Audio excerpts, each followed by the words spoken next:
네, 여러분 반갑습니다. 시바쌤입니다. 자, 오늘 국가철도공단 자기소개서 같이 써보겠습니다.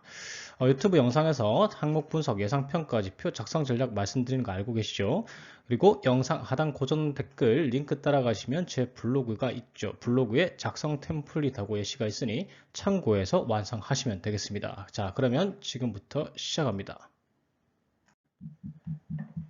먼저 자기소개서 핵심부터 설명을 드리면 채용고 다들 하긴 하셨죠? 자기소개서 평가합니다. 채용 규모상 규모가 되게 크죠, 맞죠? 그래서 공장식 평가를 할 가능성이 높습니다. 항목 설계도 지금 딱 보시면 NCS 기반으로 돼 있죠, 맞죠? 그래서 평가 지표에 해당하면은 고점을 주고 해당하지 않으면 저점을 주는 그런 공장식 평가가 될 가능성이 높아요. 그렇기 때문에 평가 지표에 알맞게 평가가 되도록 작성하는 게 중요합니다. 그래서 평가 지표를 제가 자세하게 좀 설명을 드릴 겁니다. 그리고 항목 1번하고 4번을 여러분들이 써보신 분들은 아시겠지만 이거 똑같은 거 아니야? 라고 생각하실 수 있어요. 그런데 분명히 다르고 평가 지표도 다릅니다. 그래서 항목 1번과 4번 작성하실 때 조금 주의하셔야 된다는 거 말씀드리면서 시작해 보겠습니다. 자, 항목 1번부터 볼게요. 항목 1번 같은 경우에는 여러분들이 딱 보셨을 때 이건 팀워크가 아닌가라고 생각하실 가능성이 높아요. 자, 그런데 항목 4번을 보시면은 명백하게 4번이 팀워크 평가입니다. 그리고 저 같은 평가쟁이들은 절대로 채용 설계할 때 자기소개서 항목 두 개를 하나의 평가 지표에 배당하지 않습니다.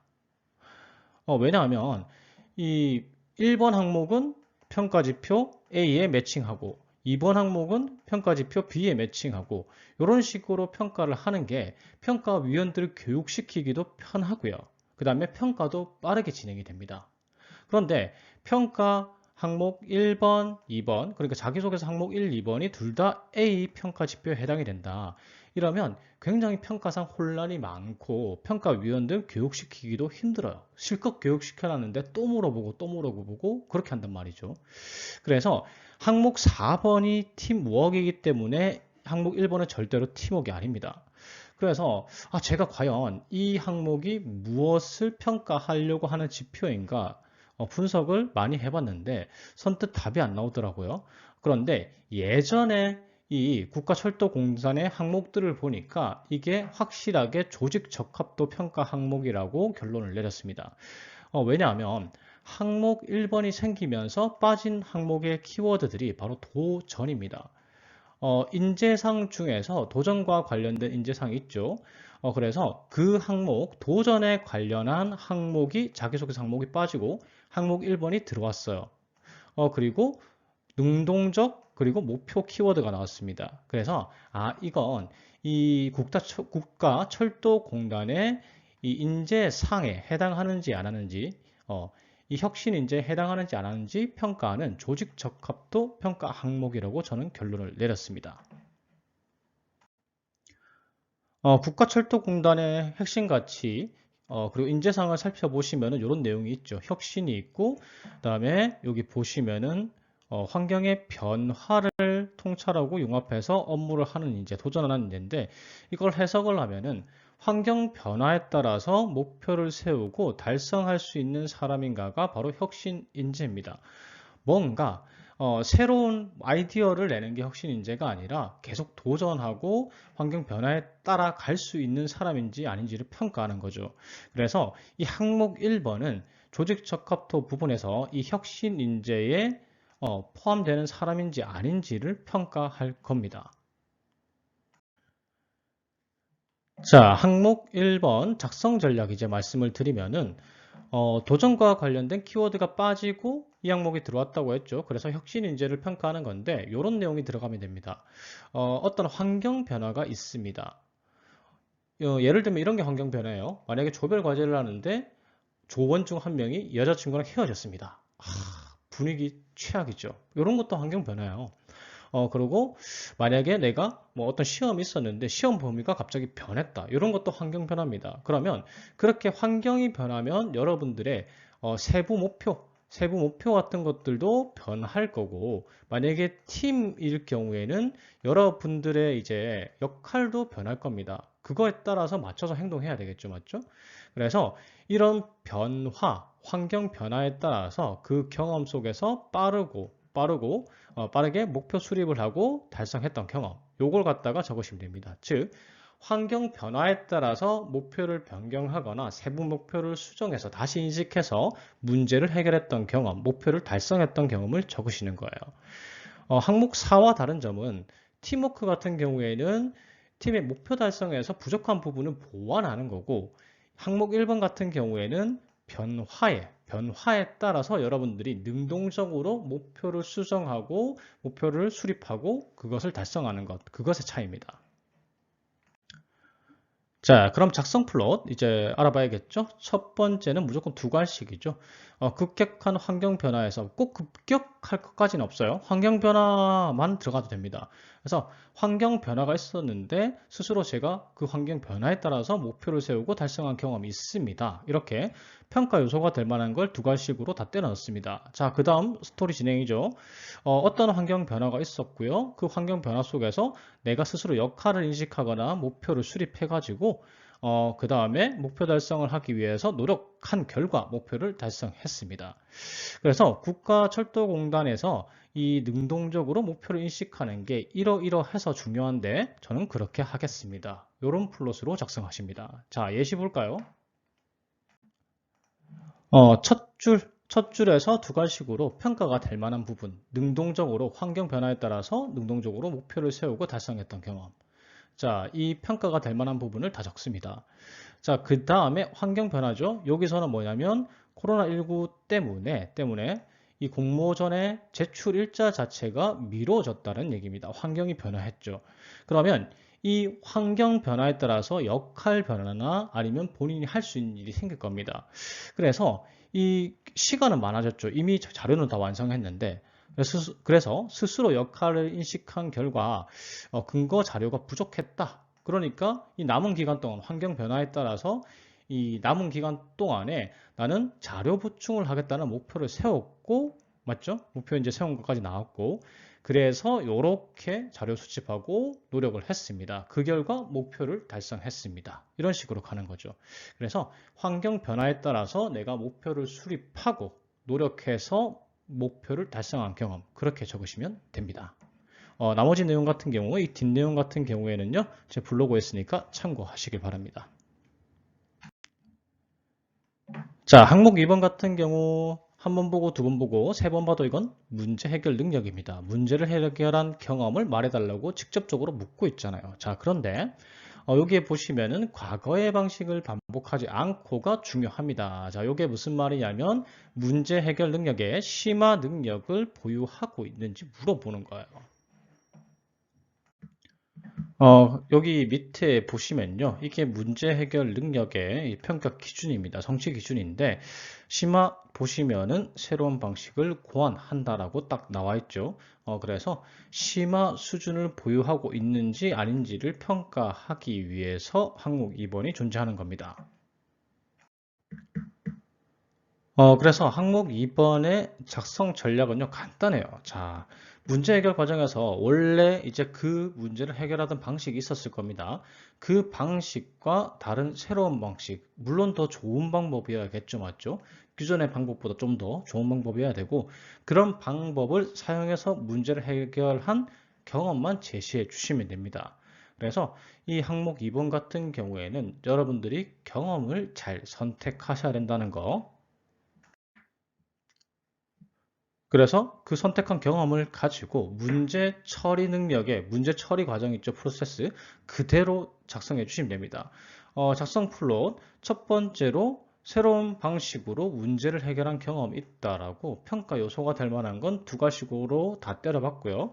그 다음은 문제 해결 프로세스 그대로입니다. 문제 인식, 원인 분석, 대안 탐색, 그 다음에 대안 선택한 다음에 문제가 해결됐다.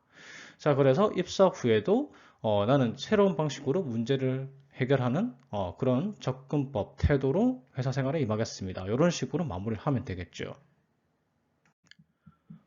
그래서 작성 예시 보여드리면요. 여기에 첫 번째는 두 갈식으로 무조건 평가 요소가 될 만한 걸 다 때려 박는다고 했죠. 그러니까 어떤 문제가 있었는데 그 문제를 새로운 방식으로 해결했다. 혹은 기존의 방법과 방식과 다른 방식으로 해결했습니다. 그것만 두 가지로 들어가 주면 되겠죠. 그 다음은 문제 해결 프로세스 그대로입니다. 문제 인식부터 먼저 하게 됐죠. 여기서 보시면은 키오스크 도입했는데 오히려 더 문제가 발생한 거죠. 환불이나 메뉴 변경이 발생했다. 자, 요게 문제 인식이고 문제 인식한 다음에 뭐 합니까? 원인 분석합니다. 원인을 보니까 이 주문 수량을 실수를 하더라. 우리 그런 거 있잖아요. 음료를 갖다가 하나 주문해야 되는데 한 번 더 눌러가지고 두 개가 주문된다. 뭐 이런 경우를 뜻하는 거겠죠. 그래서 원인이 분석이 됐고요. 그 다음에 이제 대안을 탐색해야 되는데 어떤 내용이 들어가야 된다? 기존의 방식과 다른 해결 방식입니다. 그러면 이렇게 설명이 되려면 기존에는 어떤 방식을 사용했고 그리고 나는 그 방식을 조금 더 효율적으로 어떤 방법을 사용했다. 혹은 탐색해서 찾아서 사용했다. 이런 내용이 들어가야 돼요. 그래서 이제 보시면은 원래는 그냥 문제가 발생하면은 추가 주문된 거는 폐기하고 그 다음에 금액은 환불해주는 이런 문제를 선택을 했는데 이게 효과적이지 않더라. 그래서 내가 새로운 방식을 갖다가 고안했다라는 거죠. 그래서 요 부분이 이 항목 2번을 쓰실 때 제일 중요한 부분이라고 할 수 있습니다.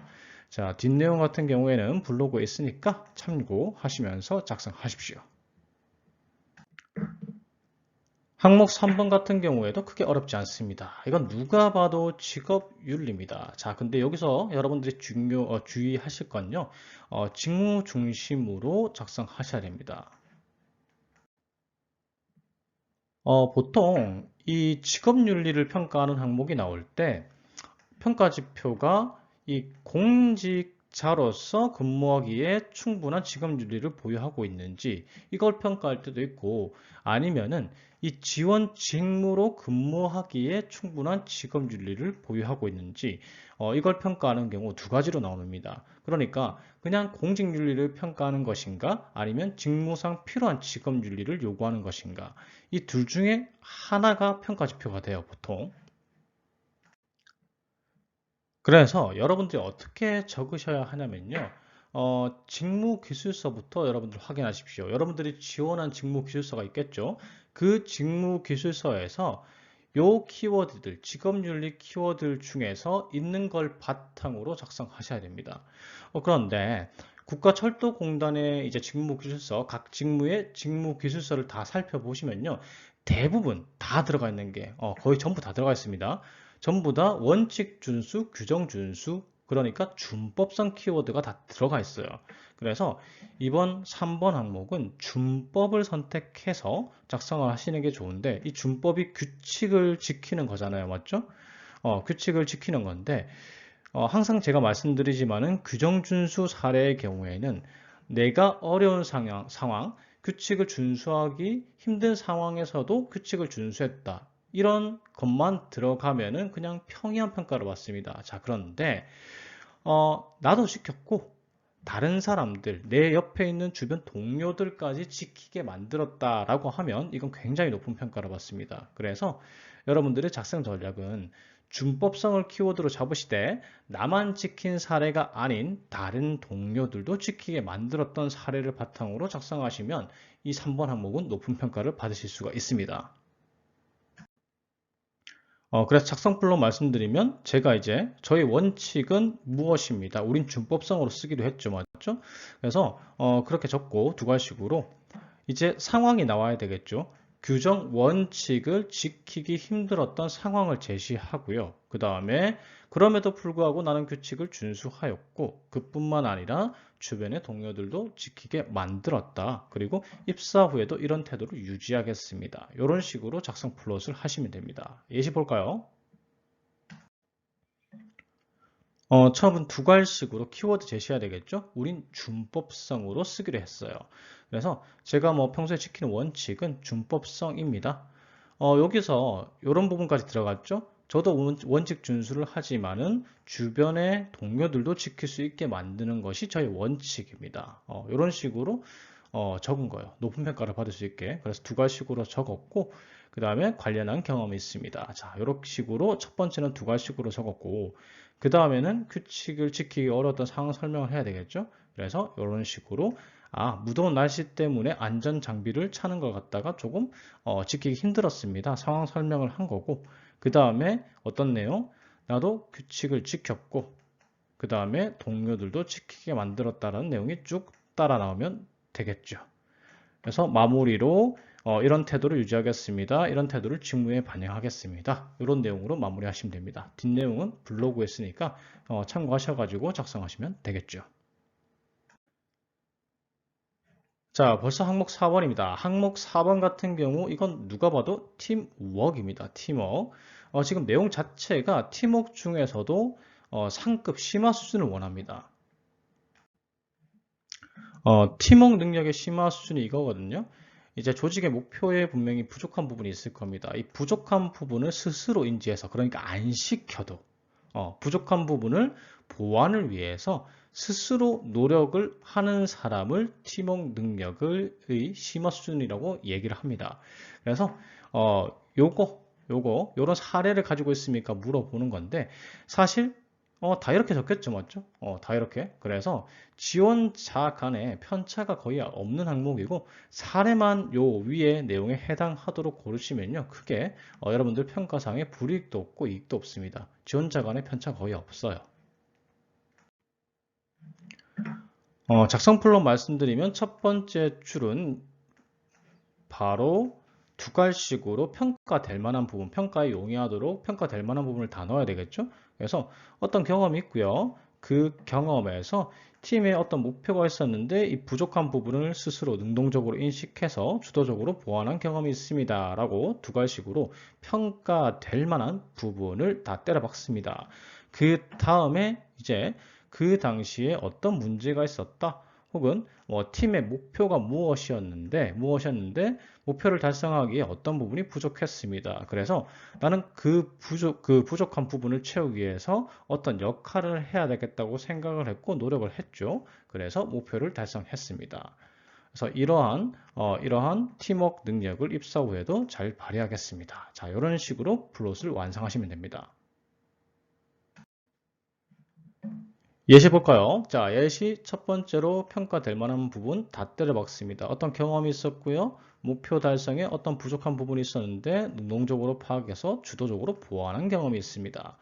혹은 주도적으로 보완하여 목표 달성에 기여한 적이 있습니다. 목표를 달성한 적이 있습니다. 자, 이런 식으로 두 가지식으로 평가될 만한 부분을 다 때려 박습니다. 자, 그 다음에 어떤 게 목표였는데, 자, 관람객 2,000명이 목표였는데 지금 어떤 문제가 발생했다, 부족한 부분이 생겼다라는 거죠. 그래서 이 부족한 부분을 메우기 위해서 역할 인식을 한 겁니다. 나는 원래 환경 미화였는데 모객을 쉬는 시간에 도와주면 좋겠구나 라고 스스로 안 시켜도 하는 거죠.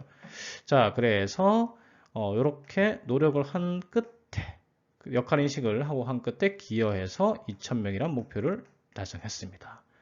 그래서 입사 후에도 이 국가철도공단의 목표의 부족한 부분을 능동적으로 인식해서 주도적으로 해결하겠습니다. 자, 이런 식으로 마무리를 하시는 거죠. 자, 마지막 항목 5번입니다. 본인의 지원 분야가 사업에 기여하는 바는 무엇인가를 물어봤는데 이건 당신 직무의 역할을 알고 있습니까? 이걸 물어보는 거고요. 그 다음에 해당 분야의 전문성 향상을 위해 노력한 사례를 작성해 주십시오 라고 했는데 이거는 이제 두 가지가 되겠죠. 자기 개발한 거 적는데 뭐 자격증 같은 거 그 직무 핵심 역량 이제 키운 게 있느냐 혹은 우리 기관에 들어오기 위해서 특별히 좀 더 노력한 게 있느냐 이런 것들을 물어보는 거죠. 그래서 전체적으로 조직 이해 능력 중에서 업무 이해 여러분들이 어떤 그 지원한 직무가 어떤 역할을 하는지 그리고 그에 따라서 자기 개발해 왔는지 그걸 갖다가 묻는 겁니다. 그래서 보통 이런 질문의 예상평가 지표는요, 기관의 목표 달성에 이 지원 직무의 역할을 이해하고 있는가, 이걸 평가하게 되고, 그 다음에 이 목표 달성이나 직무 수행에 필요한 지원 직무의 핵심 역량에 대해서 이해하고 있는가, 혹은 그것을 확보하기 위해서 핵심 역량을 확보하기 위해서 노력을 해왔는가, 적합한 노력을 해왔는가, 어느 정도 해왔는가 이런 것들을 평가하게 됩니다. 항목 5번 같은 경우에는요, 여러분들이 작성하시기 전에 봐야 될 자료가 좀 많습니다. 여기 네 가지 자료를 보셔야 되는데, 홈페이지 무조건 봐야 되겠죠? 그리고 홈페이지 상에 이 조직도 보셔야 되고, 여러분들 직무 기술서, 그리고 국가철도공단의 지속가능 경영 보고서를 보셔야 됩니다. 이 보고서 같은 경우에는 제 블로그 글에 링크를 걸어놨어요. 그래서 뭐 링크 타고 가셔서 확인하시면 됩니다. 자, 그 중에서 제일 먼저 보실 거는요, 이 직무 기술서입니다. 직무 기술서 펼치시면은 여러분들의 직무가 무슨 업무를 하는지가 딱 나와 있죠, 맞죠? 그거 보시고, 그 다음에 지식 기술란으로 가셔가지고 여러분들이 가지고 있는 지식과 기술을 체크해 보십시오. 그리고 이 체크하실 때는 정량적 근거가 있는 게 좋습니다. 정량적 근거란 건 이런 거죠. 내가 학교 교육을 전공을 이수해서 이런 과목을 배웠다든가 그거는 이제 성적 증명서 같은 걸로 되잖아요, 맞죠? 그리고 어떤 자격을 가지고 있다든가 자격증을 그래서 정량적으로 증명이 가능한 것들이면 좋습니다. 그래서 뭐 이렇게 뭐 체크 해 가시면서 내가 가지고 있는 지금 기술이나 지식을 체크를 해 보십시오. 그 다음에는 이제 홈페이지 가셔가지고 조직도 보시면 됩니다. 그러면 여러분들의 직무가 배치될 수 있는 이제 부서가 딱 보일 겁니다. 그래서 내가 뭐 건설 쪽이다, 건설 토목 쪽이다 라고 하면은 건설 본부겠죠, 맞죠? 이런 식으로 여러분들이 어디에 배치될 수 있는지 확인이 가능하실 겁니다. 여기 클릭하시면은 그 안에 실제로 일하고 계신 분들 이제 청함하고 실제로 하고 있는 업무들이 쫙 나옵니다. 그래서 여기는 내가 배치될 수 있는지 없는지 모르겠다라고 하시면 클릭해 보시면 돼요. 그래서 클릭을 하시게 되면은 이렇게 실제로 근무하시는 분들이 어떤 업무를 하고 있는지 나옵니다. 그러면 대리사원급들 업무를 보면은 내가 입사했을 때 맞죠? 입사했을 때 그 어떤 일을 하게 될지 실제로 어떤 업무를 하게 될지가 이 직무 기술서보다 더 정확하게 나올 거고요. 그 다음에 내가 승진했을 때 앞으로 뭐 부장급, 과장급 됐을 때 어떤 업무를 하게 될지도 파악이 가능할 겁니다. 그래서 그냥 직무 기술서만 읽어보신 분들보다 여러분들 직무에 대한 이해도가 훨씬 높아지니까 자기소개서 쓰실 때도 그게 반영이 될 거고 티가 날 거고 그 다음에 면접 시에도 티가 날 겁니다. 여기까지만 하면은 어느 정도 내가 지원하는 직무에 대해서 이해도가 좀 생겼을 거고, 그리고 내가 보유하고 있는 역량도 파악이 됐을 겁니다. 그러면 이제 기여할 수 있는 사업 찾아봐야 되잖아요. 그래서 주요 임무를 홈페이지에서 확인해 보면, 사실 주요 임무 같은 경우, 이 한국 국가철도공단이죠. 국가철도공단의 주요 역할은 철도 시설 건설하고 관리하는 겁니다. 뭐 해외 수출을 하기도 하고, 기술 개발을 하기도 하는데 주요 역할은 그냥 건설하고 관리죠, 맞죠? 그래서 여러분들이 기술직이시라면은 이걸 직접적으로 이제 시공하는 데 역할을 하시게 될 거고, 이제 사무직이라면 지원하는 역할을 하시게 되겠죠. 그런데 여러분들이 쓰실 때, 저는 지원하는 역할을 합니다. 혹은 저 직접 뭐 시공합니다. 이렇게 적을 수는 없잖아요. 맞죠? 뭐랑 연결시키셔야 되냐면 바로 목표랑 연결시키셔야 됩니다. 제 직무는 뭐 철도 시설 사고 감소율을 줄일 수 있습니다. 혹은 디지털 전환에 기여할 수 있습니다. 혹은 사회적 가치 지수 그러니까 ESG 경영 지표를 만드는데 이제 도움이 될 수 있습니다. 이런 식으로 목표와 연관 지어서 여러분들이 작성을 하셔야 돼요. 그러니까 홈페이지에 있는 비전하고 전략 목표 부분 반드시 보셔야 되겠죠. 그런데 사실 홈페이지에 있는 내용이 그리 많지도 않고 도움도 별로 안 됩니다. 그래서 보셔야 될 게 이 지속 가능 경영 보고서입니다. 제가 제 블로그에 이 링크를 걸어 놨습니다. 국가철도공단의 지속 가능 경영 보고서 링크를 걸어 놨으니까 반드시 거기로 가셔가지고 다운 받으셔가지고 내용을 확인하십시오. 그래서 보면은 정말 이 국가철도공단의 비전과 관련된 활동들이 자세하게 나와 있습니다. 여기 보시면 이제 뭐 IoT 기술을 접목한다. 철도 시설 관리화를 고도화하겠다. 이게 디지털 전환이겠죠, 맞죠? 그거에 대해서 엄청 자세하게 다 나와 있습니다. 그래서 이런 내용들을 한번 읽어보시고 여러분들의 핵심 역량, 직무상 역량을 가지고 기여할 수 있는 목표가 무엇인지 한번 찾아보시길 바랍니다. 그러고 나서 이 항목 5번을 작성하는 거예요.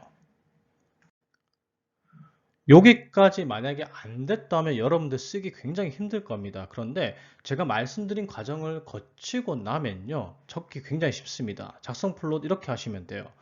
제가 지우는 직무는 역할은 국가철도공단의 어떤 목표에 기여해서 어떤 비전을 달성하는 것입니다. 이런 식으로 작성할 수 있겠죠.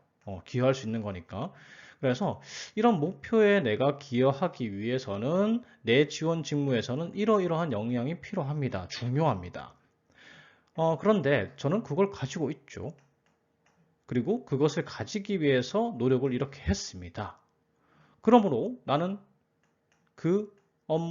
이 업무를 성공적으로 수행해서 국가철도공단의 목표에 기여할 자신이 있습니다. 이런 식으로 마무리하시는 거죠. 사전 준비만 충분히 하신다면 못 적을 내용은 아닙니다. 이제 항목 5번 예시 보여드릴게요. 자, 항목 5번 예시 설명드리기 전에 여러분들 영상 다 보시고 구독, 좋아요 좀 부탁드리겠습니다. 무려 제 채널의 98%가 구독 안 하시고 보시더라고요. 자, 구독 부탁드립니다. 항목 바로 설명드릴게요. 예시 설명드리면은 처음에 이 첫 번째 나는 국가철도공단의 목표 중에서 내가 기여할 수 있는 것, 그러니까 내가 지원한 직무에서 기여할 수 있는 목표를 알고 있다는 걸 표현해야 되죠. 그러니까 내가 지원한 직무는 보통 이런 업무를 하게 되는데, 이런 역할을 하게 되는데 이러이러한 목표에 기여할 수 있습니다 라고 작성을 하면 되겠죠. 그 다음에 그 목표에 기여하기 위해서 내 직무에서 중요한 역량은 무엇입니다 라고 이어가시면 되고요. 그래서 저는 그 역량을 가지고 있습니다 라고 적는 거죠. 그래서 어떤 자격증이 있고요, 어떤 교육받았고요, 이런 걸 적는 건데 여러분들 여기서 의문이 드실 수 있어요. 아니, 이력서 상에 나와 있지 않습니까? 교육사항하고 자격사항 같은 게 나와 있는데 왜 굳이 여기 또 적어야 돼요? 라고 생각하실지 모르겠는데 또 적어야 됩니다. 자, 이유는 뭐냐면 우선 어떤 경험을 했습니다 보다는 어떤 자격증이 있습니다, 어떤 교육을 이수했습니다가 이 정량적인 지표라서 평가위원들을 설득하기에 더 공신력, 신뢰도가 있어요. 그리고 두 번째, 이게 중요합니다. 실제로 이 평가위원들, 서류 전형 평가위원들이 이력서 앞으로 가서 있는 자격증 어떤 자격증 보유하고 있는지 없는지 이런 걸 갖다가 확인 안 하시는 분들이 많아요. 그냥 자기소개서만 보고 평가하시는 거죠.